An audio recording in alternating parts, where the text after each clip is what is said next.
বনমালী ত্রিজগতর পতি হে ও মাধব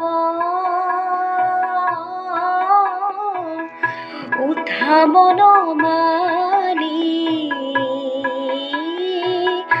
জগতর পতি হে।